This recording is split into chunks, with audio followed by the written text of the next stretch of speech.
I only needed shelter. But something inside that old handlebar knew my family. She was 21 and homeless. No room. No car. No family willing to answer. Just a canvas backpack and $4 she had hidden inside the lining of her winter coat. And with that $4, she bought a soot-blackened penny-farthing bicycle forge outside Hartford, in Hartford County, Connecticut, abandoned from county maps in 1958. The north wall leaned 6 inches outward. Half the slate roof lay inside the forge. Condemned on October 3, 2022.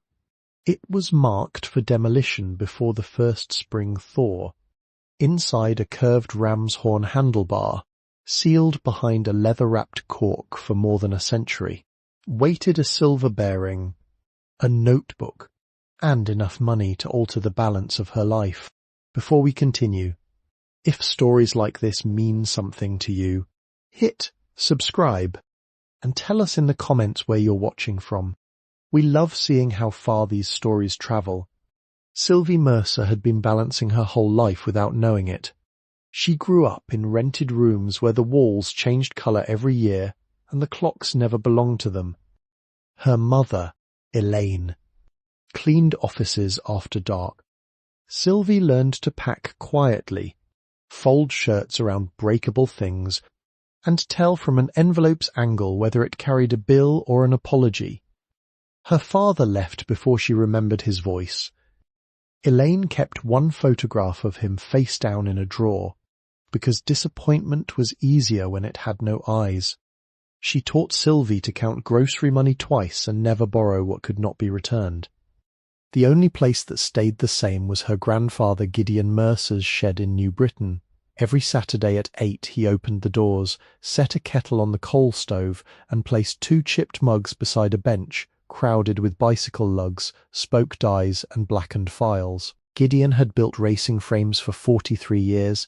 He heated seamless carbon steel tubing to a low cherry colour, bent it around a former without crushing the wall, and fed brass into lug joints until each seam looked drawn in ink. Sylvie swept filings into a tin pan, sorted nipples by thread, and watched him tension wheels by sound. He plucked each spoke with one blunt fingernail, listening for the clear note that meant the rim would run true. Balance is not standing still, he told her. It is correcting before the fall becomes visible. At 11, she understood only the bicycle. Later, the sentence returned whenever a room became temporary or a promise began to lean. Gideon died in a sleet storm in February 2018, 2 days after closing his shed with what everyone thought was a chest cold. By the time Sylvie and Elaine arrived, the landlord had cleared it. The brass torch, spoke lathe, leather apron and rolled Columbia drawings went into an estate truck without labels. Elaine signed the release at the curb and would not meet Sylvie's eyes. 4 years later, Sylvie moved in with Darren Pike because he spoke of permanence as though he had invented it. He chose the groceries, opened her mail, corrected the way she parked, and measured what she saved. He never struck her. His racing bicycle hung on the living room wall like an altar, each new carbon part costing more than their rent. Every time, he promised the next upgrade would be the last. On November 7th, 2022, Sylvie came home from a bakery shift and found the landlord holding her blue ceramic savings bowl. It was empty. Darren's helmet and shoes were gone. On the table lay a receipt for a custom racing drivetrain.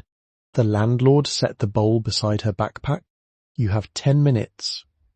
Then I change locks. Elaine stood at the hallway's end in her cleaning uniform.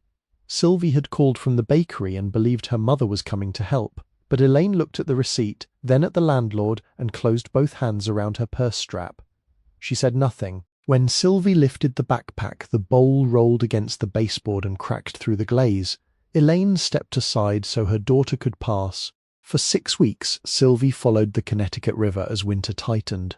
She slept beneath a closed print shop's loading dock in New Britain, then rode to Bristol and spent 3 nights in an all-night laundromat until the manager noticed she never washed anything. In Hartford, she slept inside Union Station while trains ran and walked after midnight when security cleared the benches. One morning she paid $2.15 for oatmeal and watched her money fall below $19. In East Hartford, she found a church cot for 4 nights, then left when the shelter required an address for work placement. By December, she was behind stacked salt bags near a municipal garage, wrapping her feet in bakery parchment. Her savings narrowed from $58 to $23, then $11, then the 4 sewn inside her coat.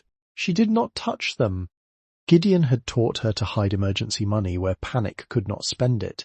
On December 19th, she entered the Hartford Public Library to warm her hands and stayed when snow began ticking against the windows. Near the local history shelves, a cork board held tax notices and farm equipment ads. One card had been typed on an old machine, Abandoned Bicycle Forge. Hartford County. Structure and contents. Quitclaim, $4. B or Y Oriah assumes condemnation. Tax liens. Removal. At the bottom. Someone had penciled, former Mercer Works. Ask county clerk. Sylvie read the surname 3 times. Then she pressed one fingernail against the card. Gideon's old gesture for testing a spoke. It did not explain why his name belonged to a condemned forge, or why the county wanted the exact amount hidden in her coat. At closing, she copied the directions onto a discarded checkout slip. She bought no supper. She walked toward the bus terminal through deepening snow, carrying the card beneath her sweater where the wind could not take it. By dawn, the last $4 she owned would belong to a building no one else wanted. The first bus carried Sylvie north through streets glazed with old snow, then left her beside a gas station outside Windsor with 42 miles still between her and the forge. She walked until darkness erased the shoulders of the road. That night she slept in a hay barn with her backpack under her head, while the temperature fell to 19 degrees, and every mouse moving through the rafters sounded larger than hunger. By noon the following day, she reached the small township of East Granby, where a single commercial strip held Vito's Barber Shop, the Copper Kettle Cafe, Halpern Hardware, a laundromat called Suds and Sons, and McRae's Feed and Seed. Christmas garlands sagged between 2 lampposts.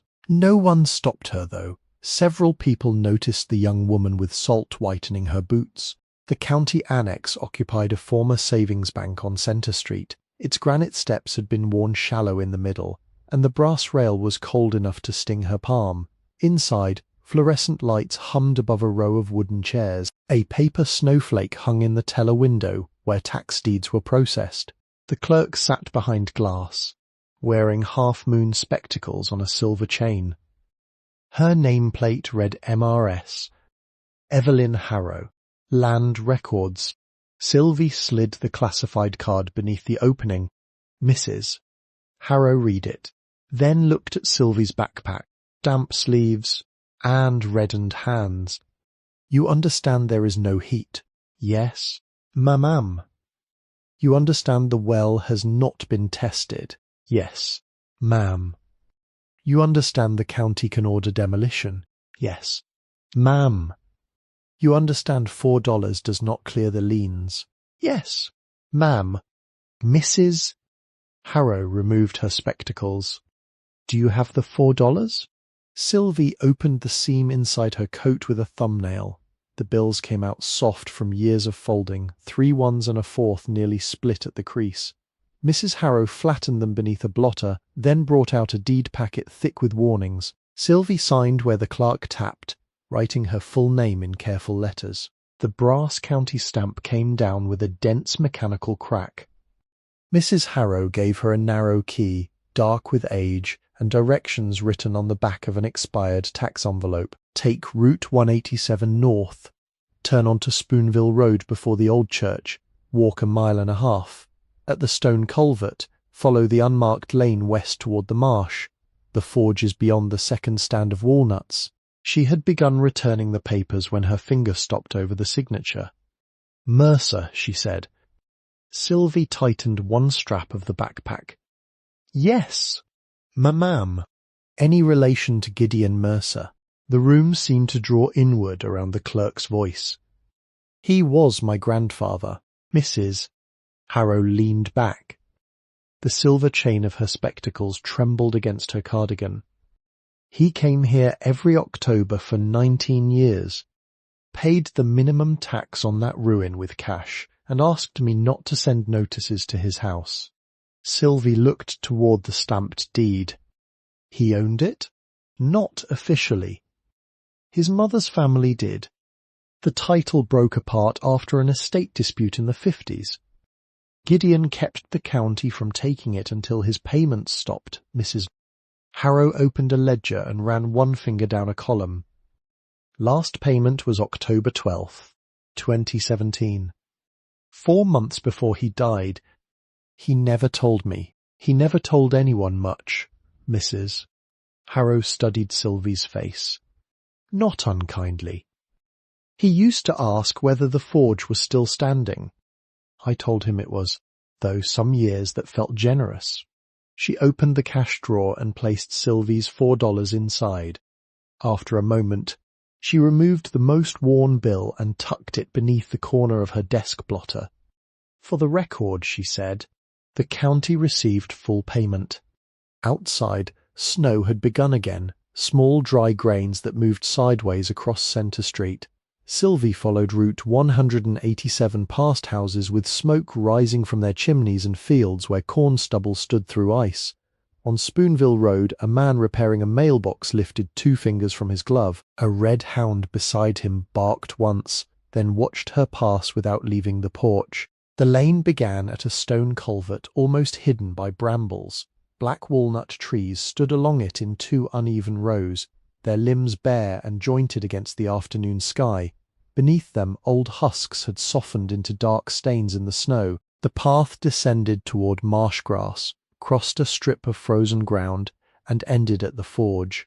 It was larger than Sylvie had imagined, nearly 60 feet long and 28 feet wide, built of red brick over a fieldstone foundation. Smoke and weather had darkened the walls until they appeared almost black. The roof pitched steeply beneath broken slate, with a long wound open along the eastern slope. A square chimney leaned slightly away from the building, its top course missing. Over the double doors hung a narrow iron sign, whose remaining letters read Mercer Cycle W. The north wall did lean. Sylvie measured it with her eye against the walnut trunks, and felt the weight of Mrs. Harrow's first warning. The key resisted twice before turning. One door dragged over the threshold with a sound like a shovel crossing stone. The air inside carried coal dust, mouse nests, cold iron, and the faint sourness of standing water. Sylvie tasted soot when she breathed through her mouth. Her fingertips found a wall slick with damp, and somewhere in the back room a loose sheet of metal tapped slowly in the wind. The front room had once received customers. A scarred counter remained beneath a shelf of pigeonholes, several still labelled in fading pencil for chains, bearings, lamps, and tires. A penny-farthing frame hung from the rafters without wheels, its backbone descending like the spine of a large bird. When Sylvie brushed one handlebar, rust came away beneath her thumb. Behind the counter, a doorway opened into the workroom. The forge occupied the far wall, a brick hearth beneath a sheet-iron hood. Its coal bed was grey and lifeless. 50-inch steel rims leaned in nested circles against one bench, some true, some warped into shallow ovals. Hundreds of spokes lay bundled in paper that had fused to the metal. A treadle lathe stood under the windows. Its leather belt had broken and curled on the floor. She crossed the room carefully, listening. One board groaned near the chimney. Another dipped beside the wheel rack. The building spoke in small warnings rather than welcome. At the rear she found a hand pump over a stone sink. It gave no water. Only a hollow cough and the smell of iron. The privy behind the forge had lost its door. There was no stove apart from the cold hearth, no mattress, and no room that could be called safe by anyone who had another choice. Sylvie closed the shutters before dark. She spread flattened feed sacks beneath the counter, put on every piece of clothing she owned, and lay with the backpack against her ribs. Through the broken roof, she could see one narrow strip of winter sky. A drop of thawing snow struck a steel rim in the workroom. The note rang cleanly and faded through the building. Sylvie listened until silence returned, then placed one hand over the deed inside her coat. In life, you have to keep moving forward to stay balanced on the most precarious machine. On the first morning, Sylvie followed the frozen lane until she found the well house 30 yards beyond the rear wall. Its cedar roof had collapsed on one side, but the stone curb beneath it remained sound. She tied a rusted washer to a length of twine and lowered it through the dark opening. The washer struck water after 26 feet. The hand pump inside the forge had lost its leather cup. She cut a replacement from the tongue of an abandoned work boot, soaked it in warm water at the copper kettle, and fastened it to the rod with copper wire. On the 12th stroke, the pump coughed brown water into the sink. By evening it ran clear enough to wash with, though she still boiled every cup she drank. The outhouse required less skill and more courage. She cleared the floor with a broken shovel, nailed feed sacks over the missing door, and marked the weak boards with pieces of chalk. Indoors, she learned the forge's floor by sound. The plank beside the chimney groaned low. The one before the lathe gave a sharp complaint. 3 boards near the rear bench remained silent but flexed under her heel. On the 4th day, she walked back into town and entered Halpern Hardware. A brass bell turned once above the door. The store smelled of paraffin, cedar shavings, fertilizer, and the iron warmth of a pot-bellied stove. Narrow aisles climbed to shelves packed with hinge boxes and brown paper parcels. Behind the counter stood a man with one pale eyebrow and one black one, as though his face had been repaired with the wrong part. Mr. Halpern. That depends who is collecting. Sylvie Mercer. I bought the old bicycle forge. His mismatched brows lifted together. So you are the $4 girl. She placed a list on the counter. Chimney brush, stove cement, lamp oil, scraper, 2 pounds of roofing nails. She had no money left, and saying it aloud felt different from living it. I can work, she said. Sweep, stack, carry deliveries, or you can keep the deed until I pay. Mr. Halpern read the list, then looked through the front window toward the road. I do not want your deed. I still need the supplies. He pulled a ledger from beneath the counter. Then you need an account. I have no address anyone trusts. You have a building with a county number. That is more than some customers. He wrote Mercer Forge across the top of a clean page. The chimney brush cost $3.80. A tub of refractory stove cement was $2.25. Lamp oil came to 89 cents. A steel scraper was $1.10. Roofing nails were 16 cents a pound. He added a second-hand wire wheel for 75 cents and drew one line beneath the total. You pay when you can. From a box of returned books he lifted a stained manual titled Farm and Workshop Repairs Without Power Tools. The cover had been reinforced with silver tape. This is free because no one has bought it since 1976. Sylvie carried the supplies home beneath her coat while sleet hissed over Spoonville Road. The chimney took 9 hours. She first removed the iron clean-out plate at the base and found the cavity packed with soot, walnut shells and 2 bird skeletons light as folded paper. She tied the round brush to a rope, climbed through the broken eastern roof, and lowered it from the top. The first pull stopped 6 feet down. She worked the brush in short turns until a slab of glazed creosote broke loose and fell through the flue with a sound like crockery. By the 5th hour, her palms had opened in 2 places. She wrapped them in strips torn from a shirt and continued, sweeping the flue from both ends, checking each course of brick with the handle of her scraper. Where mortar had powdered away, she pressed in stove cement with 2 fingers. She cleared the smoke shelf, reseated the damper, and held a lantern inside the firebox. a small oval of light showed at the chimney top. Near dusk, she twisted newspaper under a handful of dry walnut twigs. The first flame bent toward the room and died. The second climbed straight into the throat. Sylvie fed it pencil-thin sticks, then pieces no thicker than her wrist.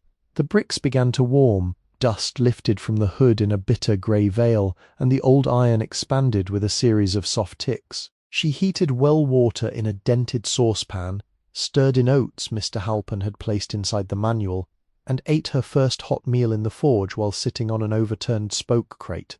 The fire changed the room without improving it. The broken roof still admitted sleet, and the north wall still leaned, but shadows began to separate from objects. She spent the next 2 days making an inventory. There was a foot-powered spoke lathe with a cracked flywheel but intact bearings, a brazing hearth lined with fire brick worn smooth by tongs, 3 wooden wheel jigs sized for 48, 50 and 52-inch rims, a brass reservoir torch with its pump frozen solid, a rack of lug shells shaped for head tubes and fork crowns, 2 iron bending forms bolted to the heaviest bench, a drawer of spoke nipples sealed in whale oil paper, and above the rear window, wrapped in canvas, a ram's horn handlebar whose steel had been polished until it once must have shone like water. The handlebar did not belong with the ruined stock. Its curve was exact. No rust had entered the centre sweep, and the brazed stem joint remained smooth beneath the soot. Sylvie set it on the bench and tapped the left side with the wooden handle of her scraper. The steel answered with a clear, hollow note. She tapped the right side. The sound was shorter. She weighed each end in her palms. The right horn pulled down with a heaviness no solid curve should have carried. Gideon had taught her that metal revealed errors through comparison. She laid the bar on 2 blocks, balanced a narrow ruler beneath its centre, and watched the right side descend. At the tip of that horn, the leather grip had hardened into a dark sleeve. Sylvie cut the stitching rather than the leather and peeled it back in one piece. Beneath it sat a cork plug coated with black wax. A cedar disc no wider than a nickel had been pressed over the cork, its grain aligned so carefully with the handlebar's end that it resembled part of the steel. She warmed the wax beside the hearth. When it softened, she worked the point of a spoke around the cedar. The disc rose a fraction.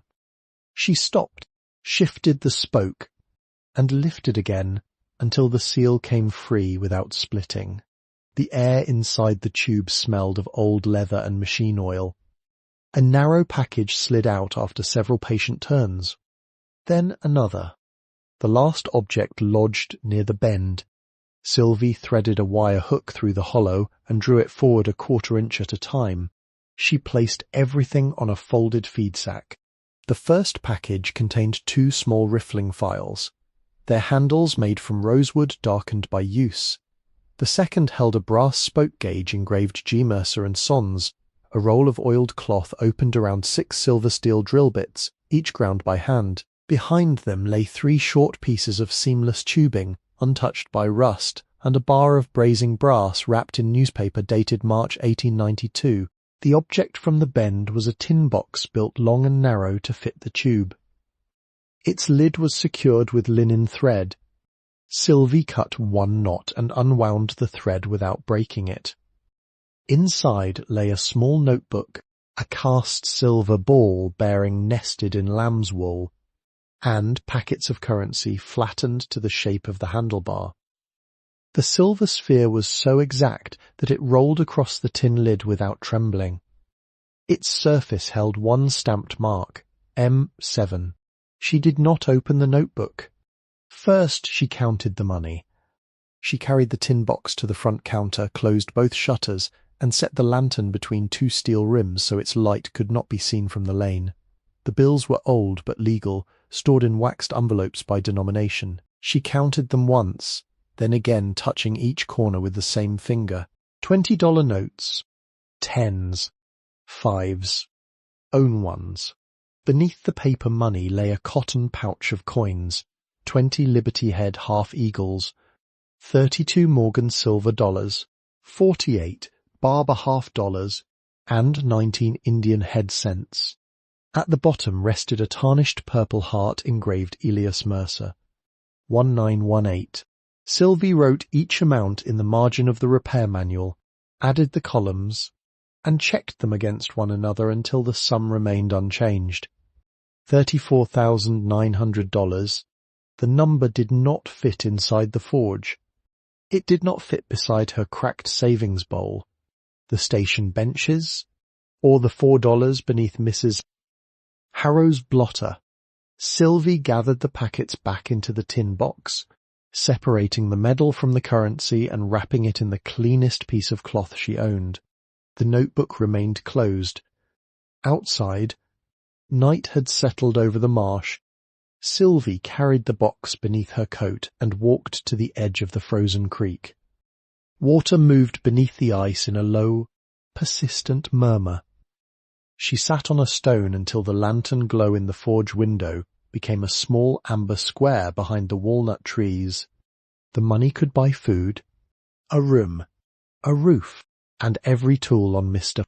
Halpin's shelves. Yet the unopened notebook had begun to feel heavier than the cash. She watched black water appear between two plates of ice, vanish beneath them, and surface farther on. In life, you have to keep moving forward to stay balanced on the most precarious machine. At first light, Sylvie carried the tin box back to the counter and opened the notebook. The first pages contained diagrams of steering heads, spoke angles, and moving centers of gravity. Near the middle, a folded sheet had been stitched into the binding. The handwriting leaned forward in narrow, deliberate lines. She knew it before reading a word.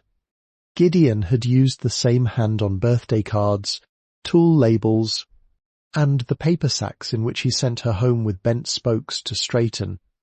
She broke the thread. My dear one, whoever you are, if you have found this, then the handlebar remained sealed longer than I expected, and you were patient enough not to ruin good work merely because it kept its answer hidden. My name is Gideon Elias Mercer. Dr. Miriam Sloan of Hartford Hospital told me on September 28, 1986, that the weakness in my hands came from amyotrophic lateral sclerosis. She advised me to put my affairs in order. I did not tell my family. Pride can disguise itself as protection, and I had practiced both too long.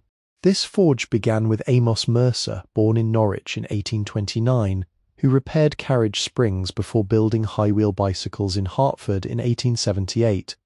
His daughter Ruth Mercer Shaw took over the wheel room in 1897 and kept it through the panic of 1907. Her daughter Eleanor Shaw Mercer rebuilt the brazing hearth after the flood of 1936.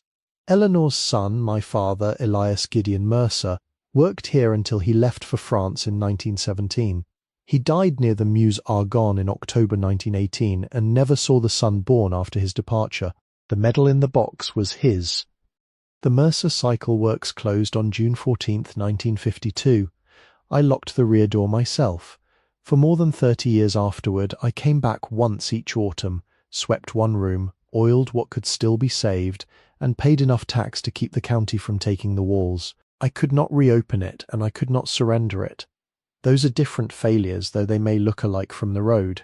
If you intend to work here, begin with the metal and not with the story. Heat seamless carbon steel tubing only to a low cherry near 1350 degrees Fahrenheit and never let it brighten toward orange. For brazing, keep the joint clean, use 1 part borax to 1 part water for the flux, and draw the brass through the lug by heat rather than by pushing the rod. A 50-inch wheel must be tensioned in 4 rounds, no more than a quarter turn per nipple each time. After fitting solid rubber, let the wheel rest 12 hours before truing it again. Inside this notebook are my calculations for dynamic balance. A rider on a high wheel does not remain upright because the machine becomes stable. Rider and machine make continuous corrections so small that an observer mistakes them for stillness. The silver bearing is a casting I made in 1949. It was never patented. Roll it on a level plate and watch how little it wanders. The money came from the sale of my mother's house and from wages I kept aside over many years. It is not payment for blood, and it is not a prize for finding a hiding place. Use what is necessary to make the roof sound, the chimney safe, and your own body fed. Keep the rest until you understand whether you belong to the work. Inheritance is not possession. It is the moment someone places a worn tool in your hand and trusts you not to waste the edge. Behind the forge, past the pump, stands the largest black walnut. On its eastern side, low enough to reach, you will find an iron marker grown partly into the bark. Leave it there. Some doors should be recognized before they are opened. I hope the one reading this has known more kindness than I allowed myself to accept. If not, begin with a small portion and pass it onward when you are able. The house is not empty. It has been waiting. You are welcome here. Gideon Elias Mercer, October 12th, 1986. Sylvie read the letter twice. The second reading was slower. When she reached the signature, she rested her thumb over the date and remembered Mrs. Harrow's ledger. Gideon had written the letter 31 years before his final tax payment. He had continued coming after the doctor's warning, after his hands began to fail, and after the forge had gone silent. She folded the sheet along its original creases. The paper resisted at one corner, so she aligned the edges and tried again rather than forcing it. Outside, the morning had warmed enough for drops to fall from the eaves. Sylvie passed the pump and walked toward the largest walnut. Its trunk divided 7 feet above the ground, and its eastern bark had grown in heavy ridges around a rectangle of rust. She brushed away moss with her glove. The iron marker bore the outline of a penny-farthing, one enormous wheel,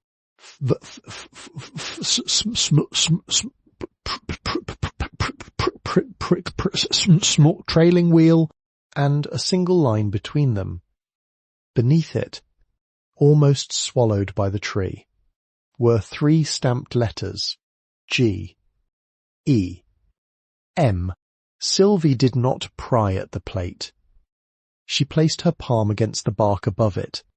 The tree was colder than metal, yet water moved somewhere beneath that rough surface, unseen and exact. Back inside, she cleaned the brass reservoir lamp found beneath the counter. Its wick had hardened, but half an inch remained usable after she trimmed away the black edge. She filled the cup with Mr. Halpin's oil, waited for the cloth to darken, and struck a match.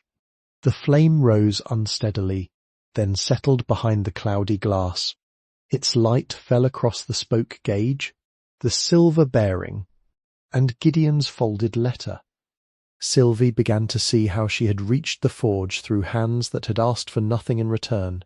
Evelyn Harrow had kept one worn dollar outside the county drawer and protected Sylvie's purchase from ridicule.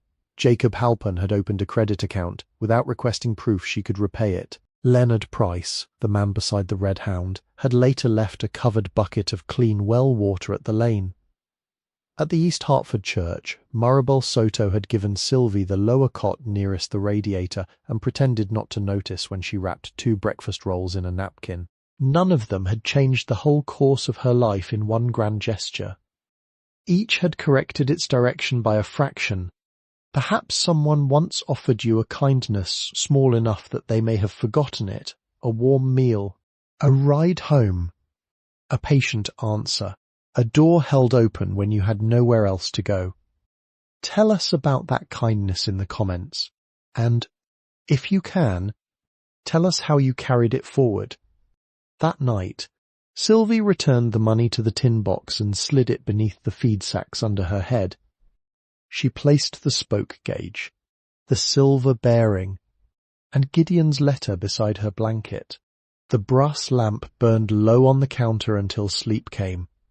The first snow came on December scuff and measured 4 inches against the forge door before noon.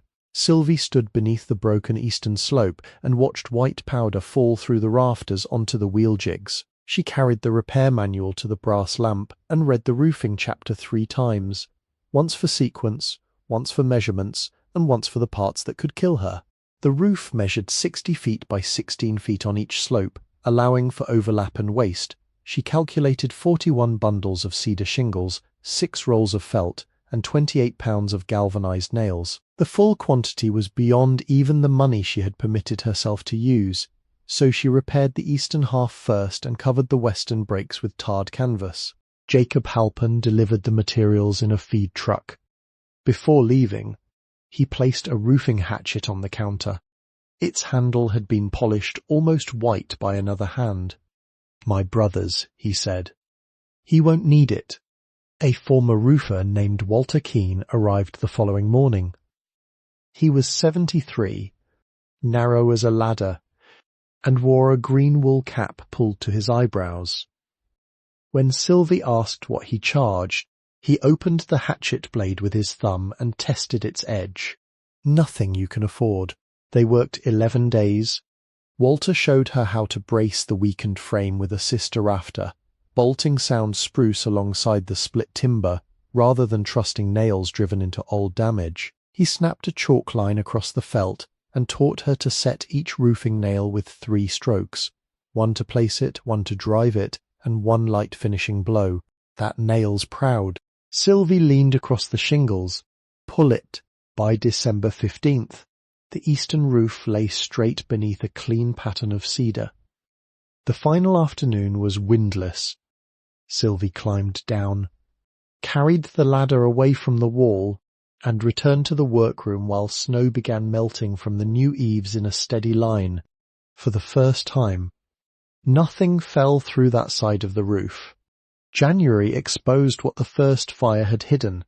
Several exterior bricks had begun to spall, their fired faces separating in thin red shells. Mortar near the roofline turned to powder beneath Sylvie's fingertip. Walter inspected the stack from the ladder, tapped one course with the hatchet handle, and told her the upper 5 feet had to come down.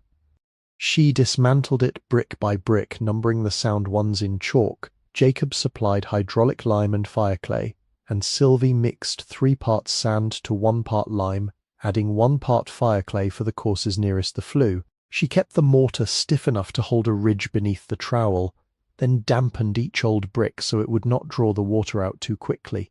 The work lasted 3 weeks in temperatures that rarely rose above 28 degrees. Bare fingers gave her better control, but they went numb every 15 minutes. She warmed them beside a sheltered charcoal pan, flexed each knuckle until feeling returned, and climbed again. She replaced the missing cap with a sloped course, reset the flashing beneath the new shingles, and packed the joint with lime mortar rather than hard cement that would trap moisture in the brick. On January 27th, she built a test fire with newspaper, walnut twigs, and 2 dry splits of maple. Smoke entered the throat without hesitation. Outside, it rose from the rebuilt chimney in one pale column and cleared the roof without curling back toward the wall. Sylvie remained in the yard until the last trace dissolved into the winter sky. The floorboards were white pine, though soot and old oil had disguised them for decades. Many were fastened with hand-cut rosehead nails whose irregular tops caught the scraper. Sylvie drove each nail below the surface with a narrow punch, marked splitboards with chalk, and replaced only the pieces too soft to carry weight. Halpin rented her a random orbit sander for $14 a day. The machine pulled hard when it met old resin.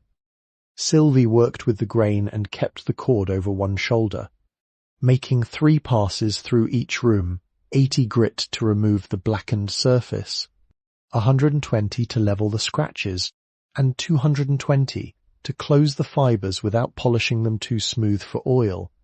Dust filled the air despite the open shutters. It settled on her eyelashes and turned the lamp glass pale. Beneath the sander, the boards changed from grey-brown to dark honey, then deepened toward mahogany wherever old forge oil had entered the grain. She wiped the floors with mineral spirits and applied 3 thin coats of tung oil mixture, rubbing each one in with folded linen. The final coat required a 48-hour cure. She walked only on planks laid across the joists and slept in the workroom doorway to keep mice from crossing the wet surface. One morning, she could not begin.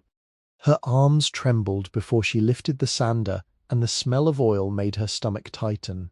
She carried a blanket to the marsh and watched a great blue heron stand in a strip of open water. For 3 hours it barely moved. Then it drove its beak beneath the surface, lifted a small silver fish, and swallowed. Sylvie did no work that day.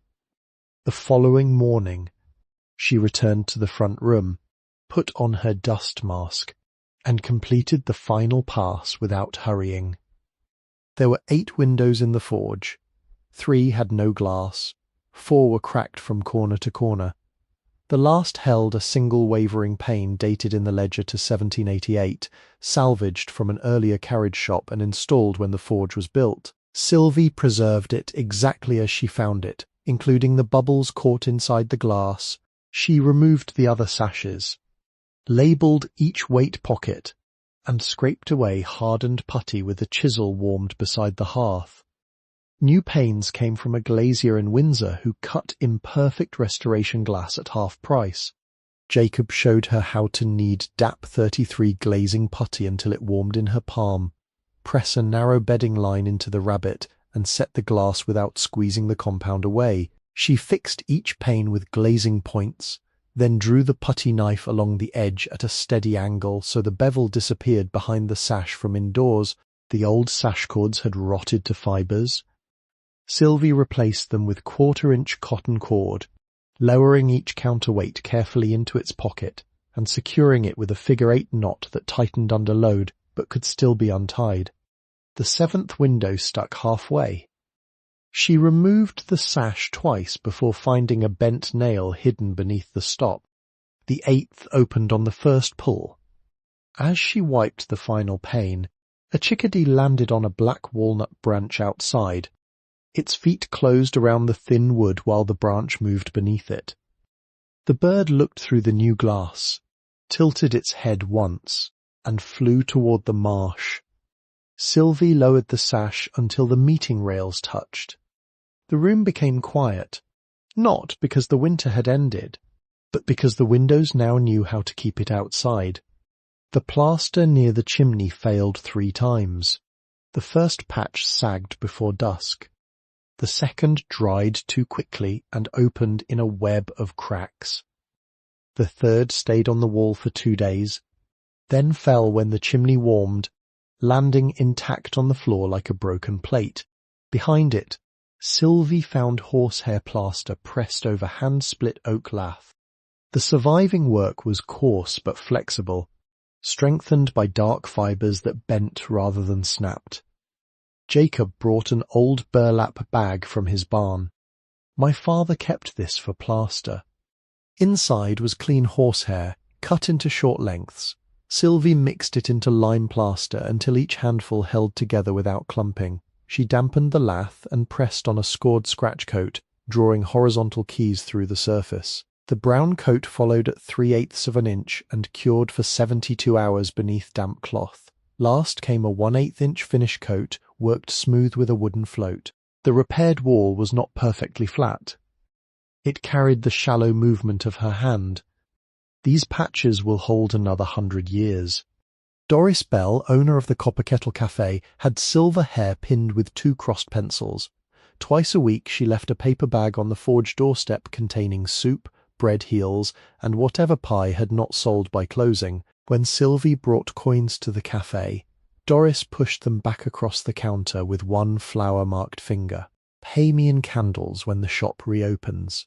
A boy named Caleb Monroe arrived on a blue Schwinn with a splitting maul balanced across the handlebars. He was 16, all elbows, with a heeling cut through one eyebrow. Without asking permission, he began breaking storm-fallen walnut limbs into stove lengths. Sylvie offered him $2. He shook his head and kept swinging.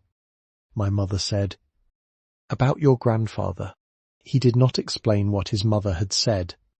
By sunset, he had stacked half a cord beneath the western eave and ridden away with the maul tied across his back. Reverend Boyd walked Spoonville Road each morning in a long brown coat polished at the cuffs. He never entered unless invited. He paused at the lane, tipped his hat, and looked toward the repaired chimney. "Keep her warm, Lord." Then he continued toward town, leaving 4 words in the cold air. Sylvie postponed the cellar until February 11th. The door lay beneath a trap in the rear room, swollen shut by damp. When it opened, 7 granite steps descended into darkness. The cellar measured 12 by 15 feet, with a fieldstone floor laid tightly enough that only narrow seams of earth showed between the rocks. At the centre rested a dressed granite slab. Its surface bore the same penny-farthing mark she had found in the walnut tree, cut with 1 large wheel and 1 small. Sylvie brushed away the dirt but did not lift it. Gideon had written that some doors should be recognized first. She could wait. Under the 3rd step, her fingers touched wood. A small oak box had been wedged behind the granite riser. Inside lay a brass key whose bow had been shaped into a high-wheel bicycle. Beneath it was a tintype dated 1903. The young woman in the photograph stood outside the forge wearing a dark work dress and holding a blazing torch. She had Sylvie's narrow chin, the same level gaze, and 1 eyebrow slightly higher than the other. On the back, written in faded ink, were the words, "Ruth Mercer Shaw, daughter of Amos Mercer, age 25, summer of 1903. Sylvie carried the key upstairs and placed it on the mantel beside the silver bearing. She tried it in the front door, the tin box, the desk drawers, and every cabinet lock. It fit none of them. The key remained on the mantel, waiting without explanation. In March, the snow retreated into the shade beneath the walnuts.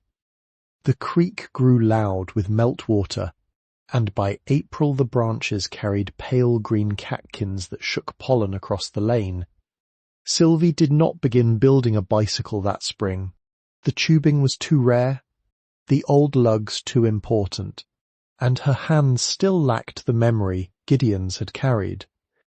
She chose $1 silver from the cash and exchanged it through a coin dealer for enough modern steel, brass rod, flux, and rubber to practice without damaging the inheritance. She made short brazed joints, cut them apart, and studied where the brass had flowed. She bent scrap tubing around wooden forms and rejected every curve that flattened at the outside wall. She laced small wheels, brought them into tension by quarter turns, and listened for equal notes. The house was patient. So was she. 2 winters later, in December 2024, Sylvie completed her first penny-farthing. The great wheel measured 50 inches across. She had formed the rim from seamless steel, joined it with a brazed scarf, and drilled every spoke hole by hand. The fork crown sat clean inside its lug, with no brass pooled at the edge. Solid rubber wrapped the wheel in 1 continuous band and rested 12 hours before she performed the final truing. She did not ride it immediately. For 3 days, it stood in the workroom beneath the restored windows while she checked tension each morning. On the 4th day, she rolled it into the lane. Caleb held the saddle while Sylvie placed 1 boot on the mounting step, pushed twice, and rose above the large wheel. The first turn carried her past the walnut trees. The second carried her toward the stone culvert. The machine moved lightly beneath her, never stable, always answering. The forge behind her had changed without becoming new. White pine floors held their dark mahogany color. The repaired plaster showed gentle variations in the lamplight. Wheel jigs hung level on the wall. The spoke lathe turned on a new leather belt, and Gideon's drawings rested beneath glass where soot and damp could no longer reach them. Above the hearth, the unfinished iron sign had been cleaned but not repainted. One April morning, Sylvie took the brass key from the mantel and returned to the largest walnut. The iron marker had become more visible as a strip of bark loosened during winter. Beneath its lower edge, she found a brass plate no larger than a matchbox, green with age and secured by 2 slotted screws. At its centre waited a keyhole shaped for the narrow stem of Ruth's key. The lock resisted, then turned with a soft internal click. A section of the plate opened outward. Inside the tree was a copper-lined compartment, dry despite decades of rain. Sylvie reached into it and drew out a folded 48-star American flag wrapped in oilcloth. Beneath the flag lay a note dated October 8, 1918, written by Ruth Mercer Shaw during the final weeks of the First World War. She read it standing beneath the branches. Ruth had written to her brother Elias, though the letter had never been mailed. She told him the wheel room remained open, that women from the neighbourhood were machining bearings for army bicycles, and that his son had been born with strong hands. She promised the flag would wait at the forge until he came home to raise it. News of his death reached Hartford before the letter left the mantel. Ruth had folded the flag and sealed both inside the walnut, preserving the welcome she could no longer give. Sylvie brought the Purple Heart and the folded flag to Cedar Hill Cemetery on November 11, 2025. A cemetery archivist helped her locate Elias Mercer's memorial inscription on the family stone, though his body remained in France. At 11 in the morning, Sylvie laid the medal beneath his name and held the flag open long enough for the winter light to cross its stars. There was no audience beyond the archivist, Caleb, and Reverend Boyd. That was enough. Of the hidden money, Sylvie used 4 coins.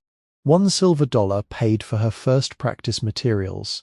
A second purchased the replacement leather belt for the lathe. A $5 gold piece covered restoration glass for the windows after its collector value was assessed. The 4th coin paid a machinist to examine the silver bearing without cutting or polishing it. The paper currency and remaining coins went back into the long tin box. Sylvie added fresh waxed paper, Gideon's letter, copies of the repaired deed, and her own record of every amount used. She sealed the box inside a new steel tube beneath the workbench and marked it only with 3 words. For the next one, the forge reopened quietly.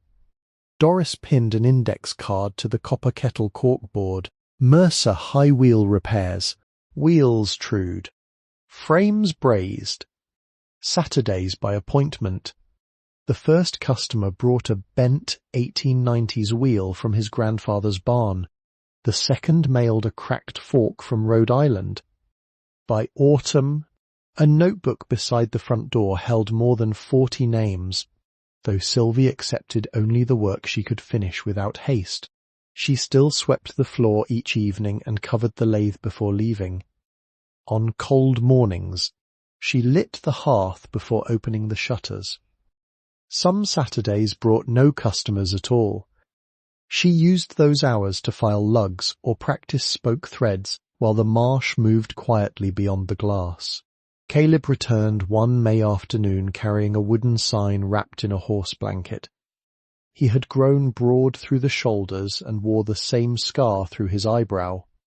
Without explaining, he set the sign on the counter and pulled away the blanket. He had copied the old iron lettering exactly. Mercer Cycle Works and Daughters. Sylvie ran her fingers over the final words. The carving was uneven in 2 places, and one letter sat lower than the rest. "You made this?" Caleb looked toward the floor. "My mother helped with the spacing. The sign went above the interior door, not outside where weather could take it." Sylvie paid him with the roofing hatchet Jacob had given her, after sharpening the blade and wrapping the handle in oiled cloth. "A tool should keep moving," she said. He accepted it with both hands. That winter, Sylvie opened a blank notebook and placed Gideon's letter beside it. She sharpened a pencil with one of the rosewood-handled files, then began her own letter with the words he had left for her. "My dear one, whoever you are." She wrote about the pump's leather cup, the proud roofing nail, the mortar that failed when it froze, and the exact sound of a properly tensioned 50-inch wheel. She recorded the 4 coins spent and where the rest had been sealed. She described Ruth's key, the flag, and the granite slab in the cellar that she still had not lifted. There were things she did not yet understand, and she did not pretend otherwise. At the end, she wrote that a person need not arrive prepared. They must only learn to distinguish patience from fear and correction from surrender. In life, you have to keep moving forward to stay balanced on the most precarious machine.